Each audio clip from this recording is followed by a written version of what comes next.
That's the only trick I've got, but welcome back. We are working on asynchronous lesson 1.6. We're going to talk a little bit more about domain and range and a specific type of notation called interval notation that we can use in addition to set notation. So given this function, and I'm just going to go ahead and say that these are solid points right here.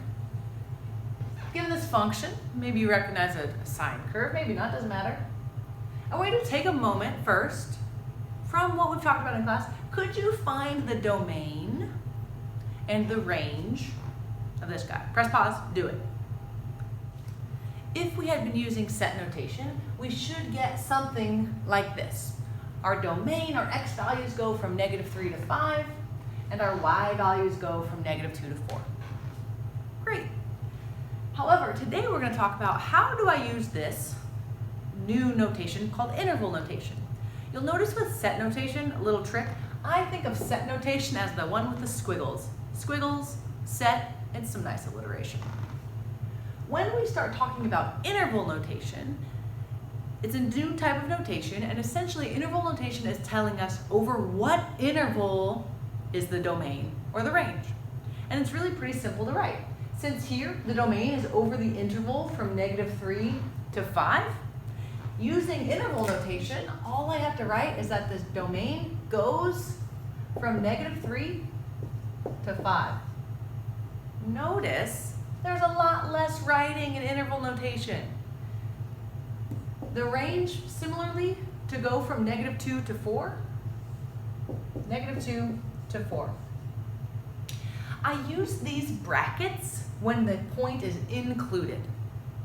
I want you to notice real quick, if the point was not included, let's say it was something like this. Instead of being a closed circle, this was an open circle, meaning it did not include 5 in the domain. Then instead of a square bracket that includes the point, I would use a rounded parentheses. Interval notation says a lot with just a little bit of difference, so it can be a little bit more of a technical notation, but it is also a lot quicker to write. Let's look at another example. Example 2, let's say we had a quadratic. This is the equation y equals x squared. And again, you might be able to recognize in set notation, the one we've been working on in class, I could write the domain here.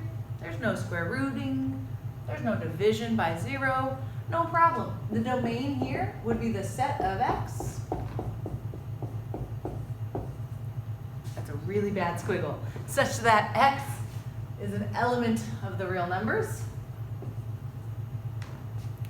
We know that would be our domain, and we can see the range, right? A quadratic never goes below 0, but it does include 0. 0 is definitely in the range. The range would be the set of y such that y is greater than or equal to 0. In order to write that using interval notation, right? Let's start first with the domain. The domain in interval notation, to write all real numbers, it means the interval is from -infinity all the way to infinity. Interval notation is saying what numbers over what interval are all of the inputs good. And so in this case, interval notation would just look like this. From -infinity to +infinity for the domain, all real numbers. Infinity is always going to be an open bracket. There's no end to infinity, so we can't close it and be inclusive. Again, a technical note about interval notation. Looking at our range that we had, to show the set of y such that y is greater than or equal to 0, this means starting with 0 all the way to infinity. So interval notation would have the range looking like 0 inclusive all the way to infinity, always the open bracket. Let's look at one more example. Alrighty, noticing that as we level up the game, we can get a little trickier. Looking at the domain here, we've got a piecewise function, so it's 2 pieces of a function. There's a gap in the middle There's a gap in the middle, but otherwise these numbers are going down to infinity. So again, in set notation, this might be a little tricky to write. We've got that x can be less than -3. Notice it can't be equal to -3. That open circle means it's not included. So x is less than -3 or greater than 3. Set notation, you could pause if you wanted to. So here's what it would look like in set notation. And again, if we wanted to write that as interval notation, we've got to join or make the union of two different intervals. Okay, so getting pretty advanced here. We've got to say, all right, so I want all the numbers from -infinity to -3.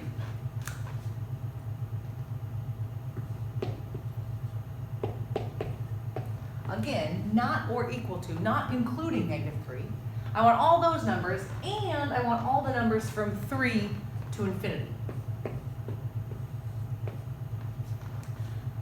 And I want them joined. I want the union of those two sets, or those two intervals, rather, of numbers. And so I write a little u. These two things say the same thing. They say the domain is anything less than -3 or anything greater than 3. Set notation in black, interval notation in purple. Now let's take a look at how the range would look. The range, again, has a gap. It's anything from -infinity on up to 3, skipping these middle ones, and then anything 6 and above. In set notation,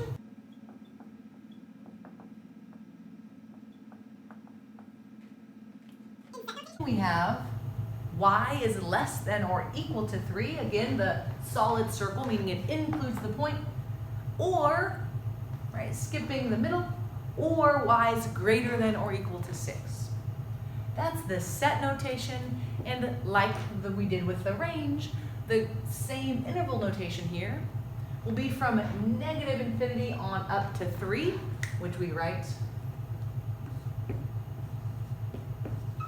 This time noticing solid dot, square bracket, it's included in that interval, and also then from 6 to infinity. We want the union of those two intervals, so I put a U, a big capital U. That's it for interval notation. I've got one problem for you. All right, here it is. Your asynchronous assignment for today is to write the domain and range using interval notation for this goofy looking function. Good luck. As always, let me know if you have any questions, and I look forward to seeing your work. Thank you.